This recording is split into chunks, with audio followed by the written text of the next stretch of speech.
Soy Moisés, y así comenzó la historia de nuestra opresión en Egipto. Mi pueblo, los hijos de Israel, no siempre fuimos esclavos. Venimos de Canaán, la tierra que Dios prometió a nuestros padres. Pero una gran hambruna nos llevó a buscar refugio en Egipto, donde nuestro antepasado José había encontrado favor ante Faraón. Lo que comenzó como un refugio se convirtió en una prisión. Cuando nuestra familia llegó a Egipto, éramos 70 personas en total. Mi antepasado Jacob vino con sus hijos, Rubén, Simeón, Leví, Judá, Isaacar, Zabulón, Benjamín, Dan, Neftalí, Gad y Aser. Mi pueblo creció en número y próspero. En aquel tiempo José ya vivía en Egipto y era un hombre importante. Pero con el paso de los años, él, sus hermanos y toda aquella generación fallecieron. A pesar de ello, nosotros, los israelitas, nos multiplicamos. Dios nos bendijo tanto que llegamos a ser muy numerosos y poderosos, llenando toda la tierra de Egipto. Pero esa prosperidad despertó el temor de los egipcios. Un día, un nuevo rey subió al trono. Este faraón no conocía la historia de José ni lo que había hecho por Egipto. Él observó cómo crecíamos y dijo a su pueblo: miren a los israelitas, son demasiados y demasiado fuertes. Si no los controlamos, seguirán creciendo, y si estalla una guerra, podrían aliarse con nuestros enemigos y abandonarnos. Éramos numerosos, fuertes y prósperos, y eso llenó su corazón de temor. Decidió someternos a trabajos forzados, quitándonos la libertad y reduciéndonos a simples herramientas para la construcción de sus ciudades. Día tras día, nuestros cuerpos eran explotados, nuestros espíritus oprimidos y nuestra esperanza consumida por el látigo de los capataces egipcios. La esclavitud no llegó de un día para otro. La necesidad nos llevó a Egipto y la comodidad nos ató a esa tierra. Pero la verdadera tragedia fue darnos cuenta de que habíamos cambiado nuestra libertad por cadenas. Lo que una vez fue una solución temporal se convirtió en siglos de opresión. Y así, generación tras generación, nacimos y morimos como esclavos. Muchos piensan que la esclavitud es solo látigos, grilletes y trabajos forzados. Pero hay una esclavitud aún más sutil, más peligrosa. No solo éramos esclavos del faraón, éramos esclavos de Egipto mismo. Egipto no era solo una tierra de opresión, también era una tierra de deleite, de abundancia y placeres. Nos daba sustento, nos permitía prosperar, nos ofrecía comodidades que poco a poco nos hicieron olvidar nuestra verdadera identidad. Al principio no lo vimos como una prisión. Era una tierra fértil, con ríos que alimentaban sus campos, con comida en abundancia, con estabilidad en tiempos de crisis. Nos aferramos a Egipto porque nos daba lo que necesitábamos para vivir. Pero ¿a qué precio? Lo que comenzó como una bendición se convirtió en una trampa. Nos acostumbramos a la comodidad y no nos dimos cuenta de que, mientras nuestros estómagos estaban llenos, nuestras almas se debilitaban. Nuestra identidad como pueblo de Dios comenzó a desvanecerse en medio de una cultura que nos absorbía. No éramos libres, éramos prisioneros de la aparente seguridad de Egipto, encadenados no solo por la opresión, sino por el placer. Faraón lo sabía. Sabía que no necesitaba solo látigos para mantenernos sometidos. Mientras tuviéramos comida en la mesa y la estabilidad de Egipto nos rodeara, pocos se atreverían a soñar con una vida diferente. Nos esclavizó con el trabajo forzado, sí, pero también con la abundancia. Nos atrapó en una rutina donde lo urgente reemplazaba lo importante. Cada día era una lucha por el sustento, y en esa lucha olvidamos la promesa de Dios. Sin embargo, algo sucedió. Aunque Egipto nos daba fuerza física, no podía alimentar nuestro espíritu. Con el tiempo, la opresión se hizo insoportable, y en lo profundo de nuestros corazones algo despertó. Comenzamos a clamar, a recordar que no pertenecíamos a esa tierra, que fuimos llamados para algo más grande que construir ciudades para otro rey. Entonces comenzaron a oprimirnos. Nos pusieron capataces para controlarnos y nos obligaron a trabajar sin descanso. Construimos ciudades como Pitón y Ramsés, que servían para almacenar sus provisiones. Sin embargo, cuanto más nos oprimían, más crecíamos. Nuestra fuerza y número les causaban terror.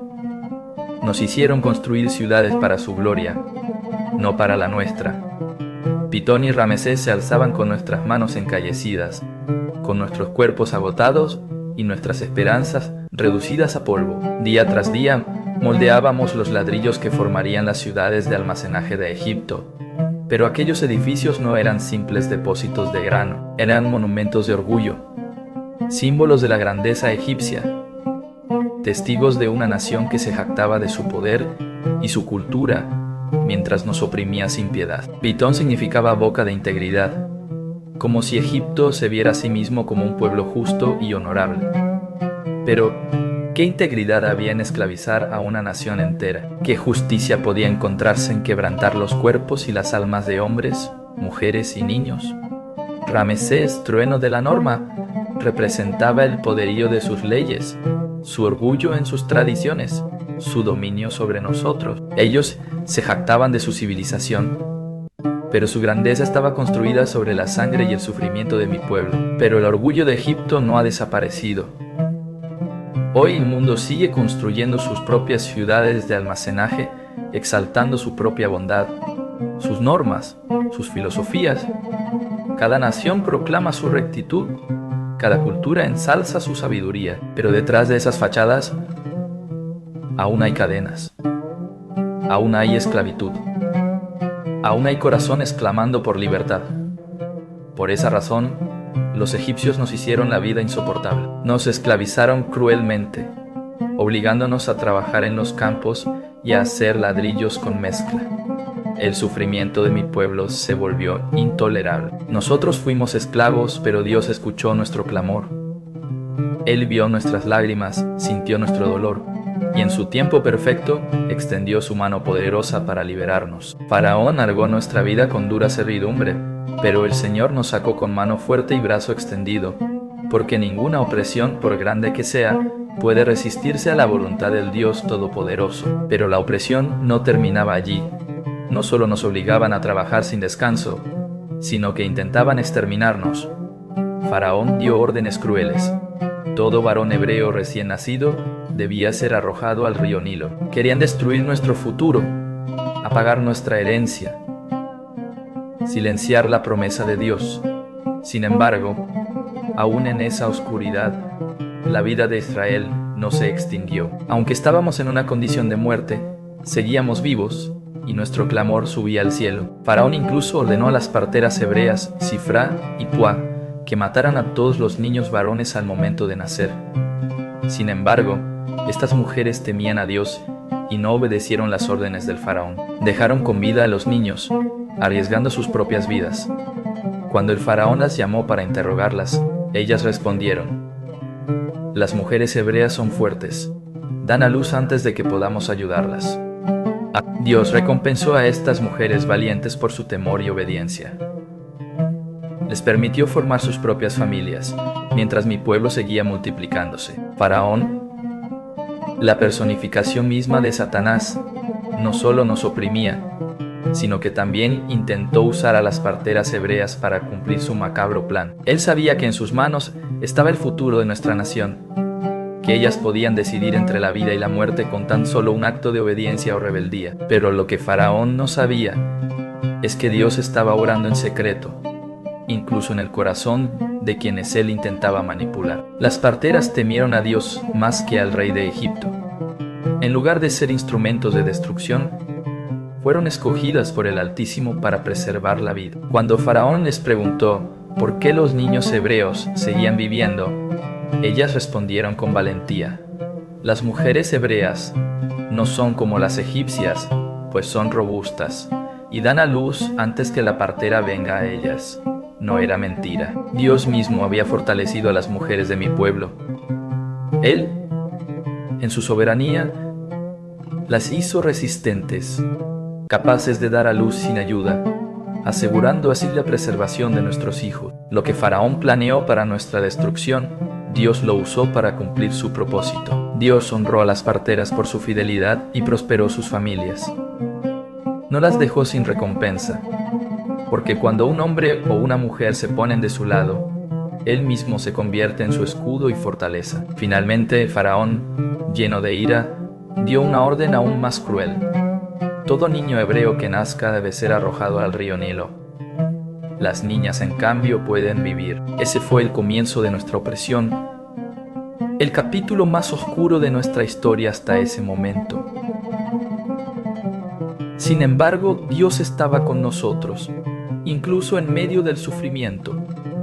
Nací en una familia de la tribu de Leví. Mis padres, ambos levitas, se casaron y tiempo después, mi madre quedó embarazada y me dio a luz. Al ver que yo era un niño hermoso, decidió ocultarme durante 3 meses para protegerme de las órdenes del faraón, que mandaba arrojar al Nilo a todos los varones hebreos recién nacidos. Yo mismo soy testimonio de la soberanía divina. Yo, que debería haber sido una víctima de aquel decreto de muerte, fui escondido por mi madre, protegido por la providencia de Dios y llevado hasta la casa del mismo faraón, donde crecí bajo su techo, educado en su sabiduría, alimentado con sus riquezas. Dios es soberano, lo fue entonces y lo sigue siendo hoy. Cuando el enemigo intenta destruir, Él protege. Cuando el mundo decreta muerte, Él trae vida. Cuando parece que no hay salida, Él abre un camino. Así fue con mi pueblo, y así será con todos los que confían en su nombre. No debería haber sobrevivido. Según el decreto de Faraón, mi vida debió haber terminado antes de que siquiera pudiera abrir los ojos al mundo. Pero Dios tenía otros planes, y en su perfecta estrategia, usó una mujer inesperada para preservar mi destino, la hija del hombre que había ordenado mi muerte. Mi madre, con lágrimas en los ojos y una fe inquebrantable, me ocultó todo el tiempo que pudo. Pero llegó el día en que ya no podía esconderme más. Entonces, con manos temblorosas, pero con el corazón confiado en Dios, tejió una pequeña cesta de juncos, la cubrió con brea para que flotara y me puso dentro. Me depositó en el río, entregándome no a la corriente, sino a las manos de Dios. Mi hermana mayor, Miriam, se quedó a cierta distancia para observar qué sucedería conmigo. No fue casualidad que la hija de Faraón acostumbrara a bañarse en aquel lugar del río. Quizá mi familia lo sabía, quizá era parte del plan que ella me encontrara. Pero incluso si así fue, había algo que no podían controlar: la compasión de aquella mujer. Al ver la canasta entre los juncos, envió a una de sus sirvientas a recogerla. Al abrirla, encontró a un bebé llorando y, conmovida, exclamó: «Este es uno de los niños hebreos». Vio a un bebé indefenso y su corazón se enterneció. Cuando abrió la cesta y me vio, no vio a un niño hebreo condenado por la orden de su padre. Fue en ese momento que mi hermana, que había estado observando todo en la distancia, salió de su escondite y le habló. Mi hermana se acercó y le preguntó: «¿Quiere usted que vaya y llame a una nodriza hebrea para que críe al niño por usted?». La hija del faraón respondió afirmativamente, y Miriam fue a buscar a nuestra madre. Con astucia y valentía, le ofreció encontrar una nodriza entre las mujeres hebreas para que me amamantase. La hija de Faraón aceptó la sugerencia y, sin saberlo, devolvió a mi propia madre el derecho de criarme, aunque fuera por poco tiempo. Cuando mi madre llegó, la hija del Faraón le dijo: «Lleva a este niño y críamelo, yo te pagaré por ello». Así, mi madre me llevó y me crió. Así, mi madre me sostuvo una vez más en sus brazos, pero ahora no con miedo, sino con la seguridad de que el mismo Dios que permitió que fuera encontrado también aseguraría mi destino. Me alimentó, me abrazó, me susurró historias sobre el Dios de nuestros padres, y cuando llegó el momento, me llevó de nuevo a la hija de Faraón. Ella me adoptó y me dio un nuevo nombre: Moisés, porque de las aguas fui sacado. Crecí en la casa del hombre que había querido destruirnos, educado en la sabiduría de Egipto, vestido con sus mejores ropas, tratado como un príncipe. Pero dentro de mí, la voz de mi madre resonaba. Nunca olvidé quién era, nunca dejé de ser hebreo. Lo que el enemigo quiso usar para nuestra destrucción, Dios lo usó para su gloria. Yo soy prueba de ello. Desde el momento en que nací, la mano de Dios estuvo sobre mí. No era solo un niño más entre los hebreos esclavizados en Egipto. Fui apartado por Dios para cumplir su propósito. A los ojos de mis padres, yo era un niño hermoso, pero no solo en apariencia, sino en el sentido más profundo. Ellos veían en mí algo especial, algo que venía de Dios. Fue por esta razón que, arriesgando sus vidas, decidieron esconderme. No temieron el decreto del rey porque sus corazones estaban firmes en la fe, creyendo que mi vida tenía un propósito mayor, pero Dios tenía su propio plan para salvarme. La misma casa del opresor se convirtió en mi refugio. Fui criado en el palacio de Faraón como si fuera su propio nieto, instruido en toda la sabiduría de Egipto. Aprendí el arte de la estrategia, la política y el gobierno. Me enseñaron a hablar con elocuencia, a escribir con precisión, a comandar ejércitos y a dirigir con autoridad. A los ojos de Egipto, yo era un príncipe.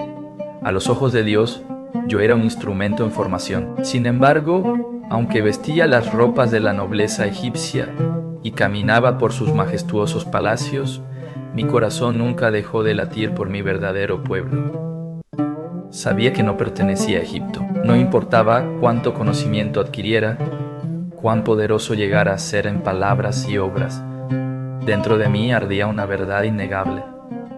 Yo era un hijo de Israel y mi pueblo sufría. Acompáñame en este caminar con Dios de una manera distinta. Los espero en los siguientes capítulos. Comenta qué parte de este vídeo te impactó más y no olvides suscribirte a nuestro canal. Hasta la próxima.